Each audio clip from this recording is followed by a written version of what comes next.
বিধানসভায় বিজেপি বিধায়কদের বিক্ষোভ, অবস্থান বিক্ষোভ বিজেপি বিধায়কদের।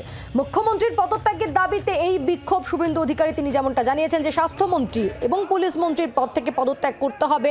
মমতা বন্দ্যোপাধ্যায় ইতিমধ্যে ধর্ণা শুরু হয়ে গিয়েছে বিজেপি বিধায়কদের। আমরা আগামী সপ্তাহে একদিন নবান্ন, একদিন রাজভবন এবং একদিন স্বাস্থ্য ভবন যাব। শান্তিপূর্ণ উপায়ে সীমিত সংখ্যায় আমাদের যে ডিমান্ড, স্বাস্থ্যমন্ত্রী তথা মুখ্যমন্ত্রীর রেজিগনেশন। কথা বলবো শ্রেয়সী গঙ্গোপাধ্যায় এই মুহূর্তে আমাদের সঙ্গে রয়েছেন, আমাদের প্রতিনিধি টেলিফোন লাইনে। শ্রেয়সী, একটু জানার চেষ্টা করবো, গতকাল শুভেন্দু অধিকারী তিনি বলেছিলেন যে পদত্যাগ করতে হবে মুখ্যমন্ত্রীকে এবং আজকেও সেই একই দাবিতে তিনি সোচ্চার হচ্ছেন এবং আগামী দিনের বেশ কিছু কর্মসূচির কথা ঘোষণা করলেন। আজকে বিধানসভায় ঠিক কি হলো শ্রেয়সী? দেখো, এই মুহূর্তে তোমাকে জানিয়ে রাখি যে বিধানসভার যে বাইরে ঢোকার মুখে অর্থাৎ বিধানসভার ঢোকার মুখে যে সিঁড়ি রয়েছে সেই সিঁড়িতে এই মুহূর্তে অবস্থান বিক্ষিপ্ত রয়েছে বিরোধী পরিষদের দল বিরোধী জনতার নেতৃত্বে। এবং সেখানে কিন্তু কার্যত মমতা বন্দ্যোপাধ্যায় স্বাস্থ্যমন্ত্রী এবং পুলিশ মন্ত্রী হিসেবে তার যে পদত্যাগ সেই পদত্যাগ দাবি করেই কিন্তু কার্যত এই মুহূর্তে অবস্থান বিক্ষোভে বসেছেন তারা। এবং এক্ষেত্রে তাদের যেটা বক্তব্য যে এক্ষেত্রে এই অবস্থানের জন্য তারা পারমিশন চেয়েছিলেন আজকে 11টা থেকে 4টে পর্যন্ত, কিন্তু সেক্ষেত্রে তাদেরকে পারমিশন দেওয়া হয়নি বিধানসভা পক্ষ থেকে। কিন্তু পারমিশন না দেওয়া হলেও এক্ষেত্রে তারা এই ঘটনার পরিপ্রেক্ষিতে তারা এই অবস্থান চালাবেন, 11টা থেকে 1টা পর্যন্ত চালাবেন।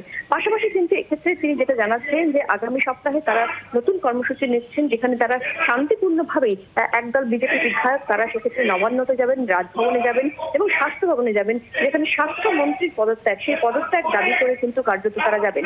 এর পাশাপাশি কিন্তু তারা যেটা বলছেন যে এক্ষেত্রে নির্দিষ্টভাবে এই যে গোটা ঘটনা ঘটেছে সেই ঘটনার পরিপ্রেক্ষিতে প্রশাসনের যে ব্যর্থতা সেই ব্যর্থতা চোখে পড়ছে এবং সেই জায়গা থেকে দাঁড়িয়ে কিন্তু পুলিশ কমিশনারের বিরুদ্ধে ব্যবস্থা নেওয়ার দাবি করছেন তারা। ফলে কার্যত এই মুহূর্তে বিধানসভার যে সিঁড়ি সেই সিঁড়ির মধ্যে এই মুহূর্তে বিক্ষোভ দেখাচ্ছেন বিজেপি পরিষদের দল বিরোধী দলনেতা শুভেন্দু অধিকারীর নেতৃত্বে।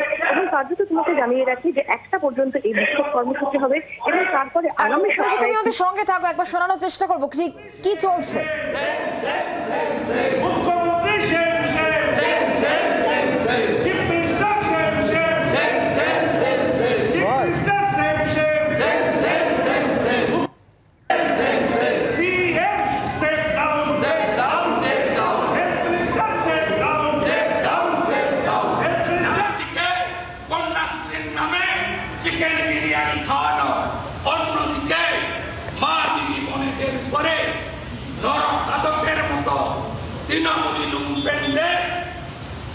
আচরণ বাংলার মানুষ এর প্রতিবাদ করুন, প্রতিবাদ করুন এবং টেনে হিচড়ে এই কম্পার্টমেন্টাল চিফ মিনিস্টারকে ঘাট ধাক্কা মেরে 14 তলা থেকে টেনে হিচড়াতে নামিয়ে সারদার মেন বেনিফিশিয়ারি মমতা ব্যানার্জিকে সিবিআই হেফাজতে দিন।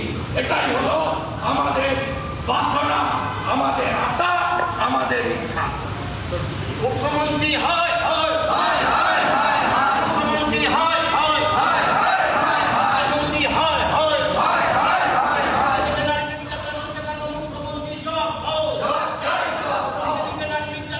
আমরা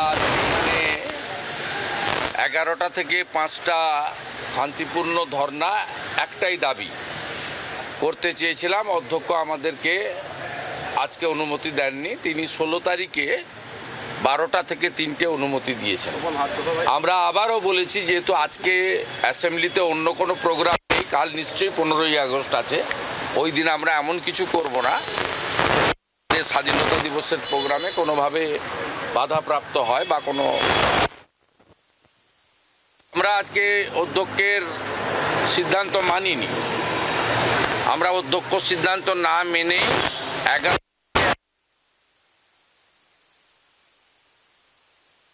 আছেন হোস্টেলে যারা ছিলেন তারা এখানে এসে আমাদের বিধানসভার প্রবেশ পথের সিঁড়িতে আমরা 2 ঘন্টা ধর্ণা দেব, কারণ 2টোর সময় ভারতীয় জনতা পার্টির একটি কর্মসূচি রয়েছে। আজকে কন্যাশ্রী দিবস, কন্যাশ্রী দিবস নিশ্চয়ই ডেট চেঞ্জ করা যায় না, যেহেতু রাজ্য সরকার এটা কন্যাশ্রী চালুর পরে প্রত্যেক বছরই করেন। কিন্তু আজকে আমাদের বোনের জন্য উৎসবটা বন্ধ করতে পারতেন মুখ্যমন্ত্রী, তিনি বন্ধ না করে ধনধান্য স্টেডিয়ামে তিনি 3000 জনের একটা উৎসব করছেন। 3000 প্যাকেট চিকেন বিরিয়ানি খাওয়ানো হবে আজকে উৎসবে, রাজ্য সরকারের অর্থে মেনু ঠিক করে দিয়েছেন মুখ্যমন্ত্রী। বাংলার আওয়াজ, বাঙালির আবেগ, জি 24 ঘন্টা।